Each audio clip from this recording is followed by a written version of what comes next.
Boa tarde, turminha do sexto ano, tudo bem com vocês? Espero que todos estejam bem. E vamos aqui para mais um dia de aula. Hoje nós iremos fazer a revisão do assunto qual vocês irão estudar para fazer a avaliação, que é sobre as formas e os agentes externos do relevo, as páginas 138 a 158. Então, gostaria que vocês ficassem atentos, prestando atenção, para tirar aí as possíveis dúvidas sobre o assunto estudado. Então, nós estudamos sobre as formas da Terra, que o lento processo de separação ou de junção das placas tectônicas originou os atuais 6 continentes e os 5 oceanos do planeta Terra. Também estudamos que os terremotos e vulcões surgem a partir de pressão internas do nosso planeta. E essa pressão que ocorre nas camadas inferiores da Terra faz parte dos agentes internos ou endógenos, conforme já estudamos. E também nós iremos fazer uma revisão sobre a formação do relevo. Então, primeiro nós vamos entender aqui o que é relevo. Quando se fala em relevo, ele corresponde ao conjunto de formação apresentada pela litosfera. E essas formas, elas são definidas pela estrutura geológica, que é combinada com as ações de fatores internos e externos da Terra, ou seja, de ações dinâmicas que acontecem no interior da Terra. E essa dinâmica, ela termina influenciando na superfície, formando várias formas de relevo. Aí temos aí as principais formas de relevo, como vocês podem observar aí na imagem. E os agentes formadores do relevo, eles são responsáveis por esse processo contínuo, dinâmico na transformação morfológica, sendo classificada em agentes internos. Aí vamos ter o tectonismo, o abalo sísmico e vulcanismos, e também os agentes externos, como vento, chuva, neve, temperatura, os seres vivos e também, entre outros fatores também, que podem ser os agentes modeladores da superfície. E como os relevos eles são formados? Então, os relevos eles sofrem um processo de erosão que pode ser externo e internos. Então, eles são processos que podem ser internos e externos. E os fatores internos, eles são responsáveis pela elevação e também pelo rebaixamento. Isso vai depender da dinâmica, do movimento das placas tectônicas, da superfície da crosta terrestre. Os fatores internos. Já os fatores externos, por sua vez, causam modificações nessa superfície. Aí o internos teremos aí, como eu já falei, o tectonismo, o vulcanismo, e o abalo sísmico. E o externo tem o intemperismo, água, vento e entre outros. E o relevo, como a gente estudou, ele pode ser dividido em relevo continental, quando está localizado nas áreas emersas, ou seja, na superfície, e relevo oceânico, quando é encontrado nas áreas submersas, ou seja, no mar. Como vocês podem aí estar observando também a imagem, você observa a imagem aí. O relevo continental, ele apresenta o predomínio de 4 formas principais. Que formas são essas? Aí vamos ver aí as formas. Planície, né? Planalto, montanha, depressão e chapadas. Então aí são as principais formas de relevo, né? Da crosta terrestre, da superfície terrestre. Então, como mostra aí a imagem. Então, vocês podem aí estar observando a imagem aí para vocês identificar, né, essas formas de relevo. Então, aí nós estudamos falando sobre, né, o relevo, as principais formas, os agentes, né, internos e os agentes externos, que são os causadores, né, da modificação, ou seja, da dinâmica que acontece no interior da Terra para que haja essas formas de relevo, né?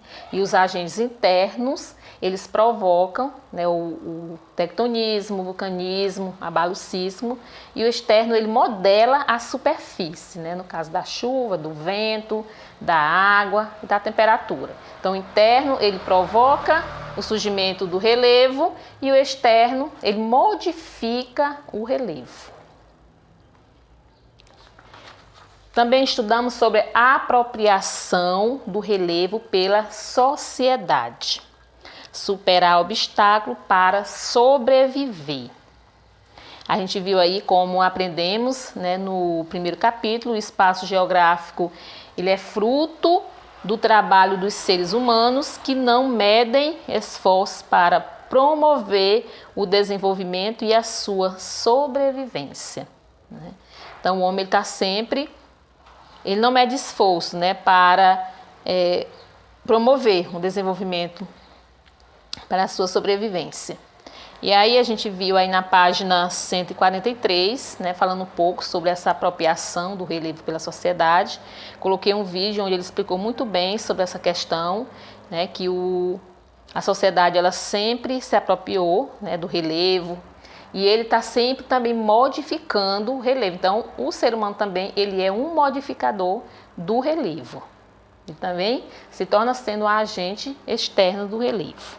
E os animais também. Aí vimos aqui também a questão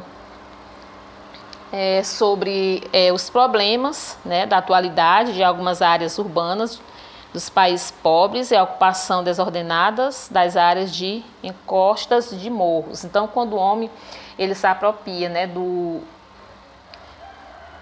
relevo, né, em forma de construir, às vezes ele acaba fazendo construções no lugar inadequado. E com isso vai sofrer o quê? Consequências, como mostra aí na página 145, como a gente viu essa imagem aí do deslizamento de terra em Belo Horizonte, Minas Gerais. Isso a gente vê acontecendo nos noticiários, casas desabando porque são feitas em lugares inadequados, né? Então, quando vem a chuva, termina provocando desastres. Então, as áreas de relevo que apresentam maior facilidade para ocupação e povoamento são as planícies, que é o lugar mais propício, né, para ocupar, devido, né, ser uma área plana. E também temos as depressões e o topo de planaltos, que o homem também ele constrói. Pois a relativa uniformidade facilita o quê? A construção de sítios urbanos. Então, devido a área ser baixa, como as planícies, né, e também os planaltos, o homem termina se apropriando dessas formas de relevo aí. Porém, é necessário lembrar que as planícies e depressões, por estarem ladeadas por áreas elevadas, podem sofrer, né, com a erosão desta e com a inundação dos rios que os cortam. Por ser uma área baixa, ela corre risco, né, de uma erosão. Então, o homem está sempre modificando, né, o relevo para a sua ocupação. Aí vimos aqui também a questão dos agentes internos, né, da formação do relevo, que foi o que eu já falei, que são os fatores que modificam o relevo, termina modificando o relevo. Aí, como você já estudou, que o interior do nosso planeta não está parado, eu expliquei na aula passada, que não está parado, ele está sempre em movimento, né, devido às placas tectônicas, está sempre se movimentando. Então, é muito pelo contrário, em virtude do calor proveniente do núcleo e do manto, que é o magma, o interior do planeta está em constante movimentação. Então, como aqui diz no texto, né, você já deve ter visto em filmes que vulcões entram em erupções e que terremoto de vez em quando acontece. A gente vê isso nos noticiários. E justamente essa movimentação que acarreta o quê? Elevação e rebaixamento na crosta terrestre.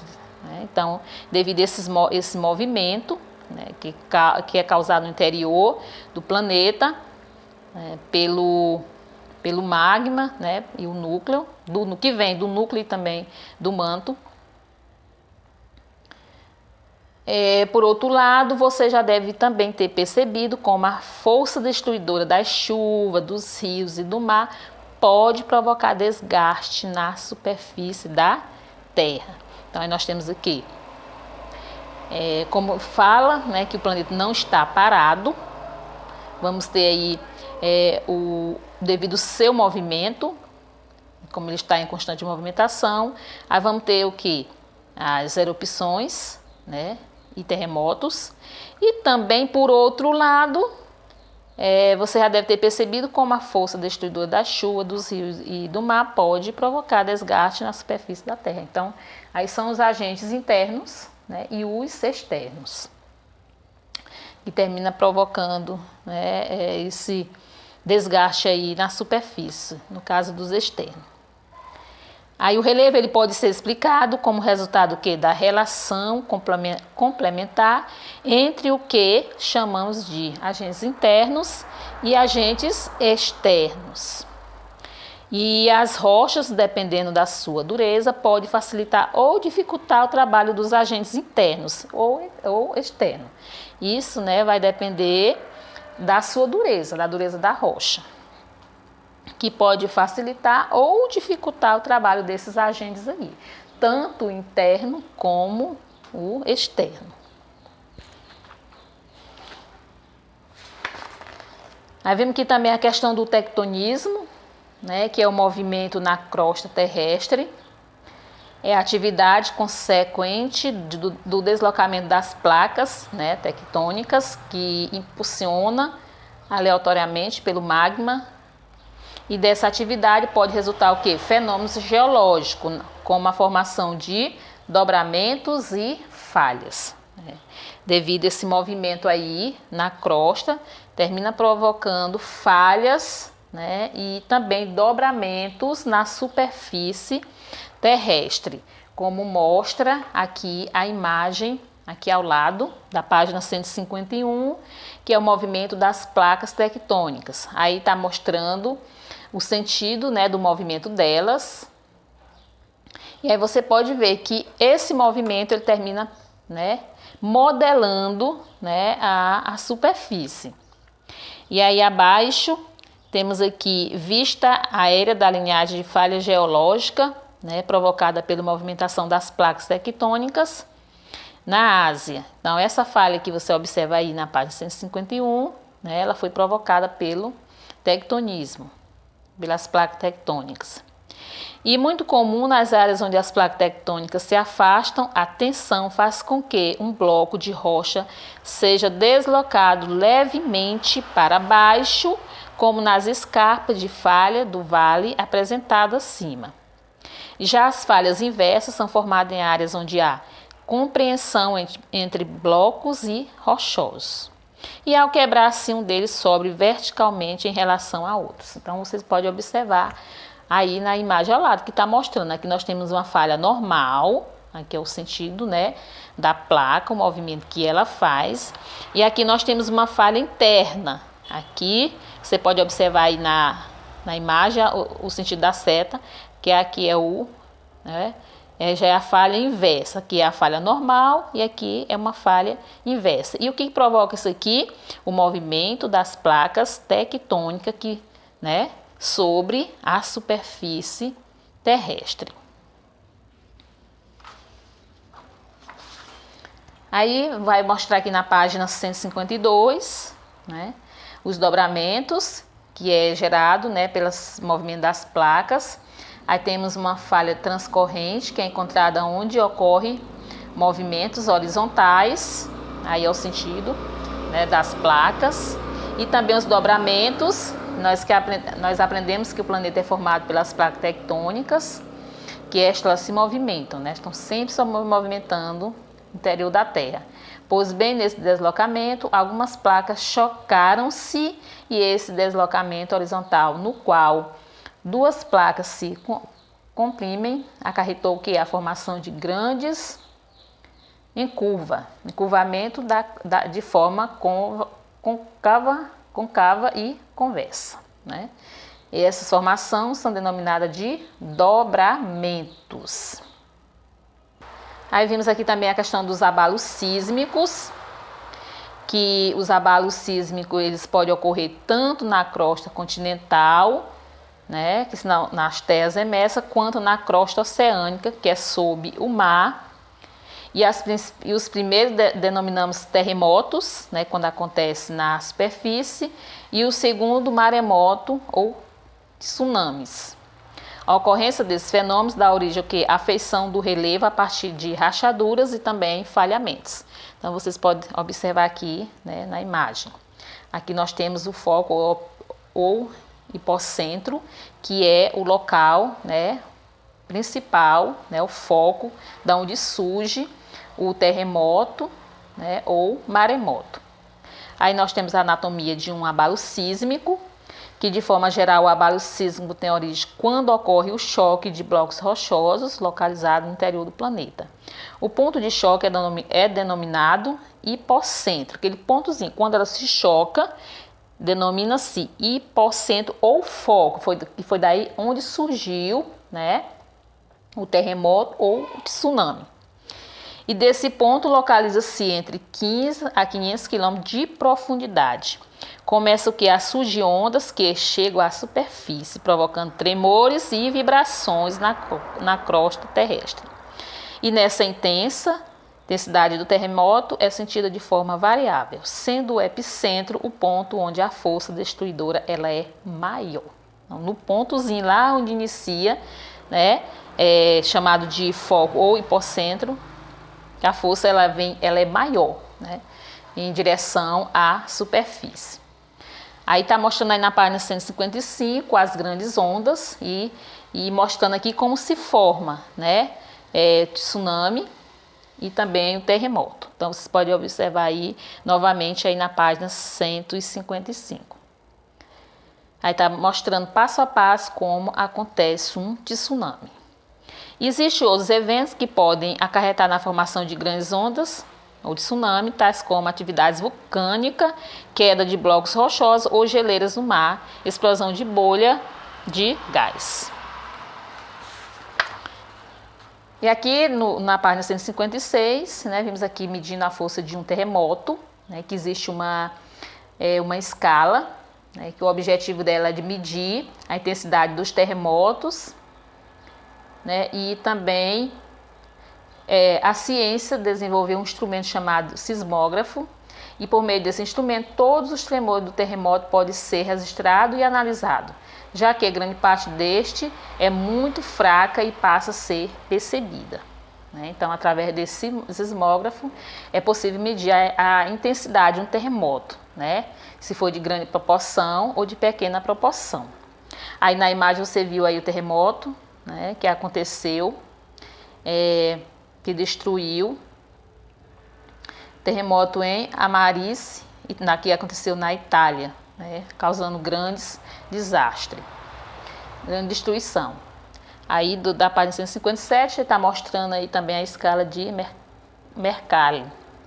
Aí você pode estar observando aí. E para finalizar, né, vimos aqui que uma das principais análises ocorreu na cidade de Tiense, no dia 27 de julho de 76, quando foram feitos estudos com animais do zoológico, né? Nesse estudo, os sismógrafos comprovaram que pouco antes de um terremoto, os cisnes saíram repentinamente da água o tigre da Manchúria ficava paralisado em sua jaula com os olhos vidrados. E o iaque tibetano sofria um colapso cardíaco. Aqui mostra, né, que também podemos perceber, né, o surgimento de um terremoto através do comportamento dos animais. Então, os animais, muitos deles começam a ficar agitados. Aí aqui na página 158 relatava um pouco, né, sobre esses fatos curiosos aí em relação aos animais. Então as pessoas alertavam. Então, para se perceber que vai acontecer um terremoto, analise o comportamento dos animais, que eles, né, mostram que está próximo de acontecer um terremoto. Então nós estudamos só até aqui na página 158. Aqui na página 159 vai falar um pouco sobre o vulcanismo, que é a força destruidora dos vulcões. Então a gente comentou aqui anteriormente, então vocês irão estudar só até aqui a página 158, viu, para fazer a avaliação. E também estarei colocando aí um vídeo, onde vai também reforçar, né, sobre essa questão dos agentes internos e externos, né, do relevo. E para concluir, vocês irão, né, fazer as atividades das páginas 138 a 158. Então nós vamos, né, ficar por aqui. Qualquer dúvida vocês podem, né, mandar no meu PV. E por hoje é só. E fique com Deus todos e até a nossa próxima aula. E estudem para a avaliação de segunda-feira. Então fique com Deus e até a próxima.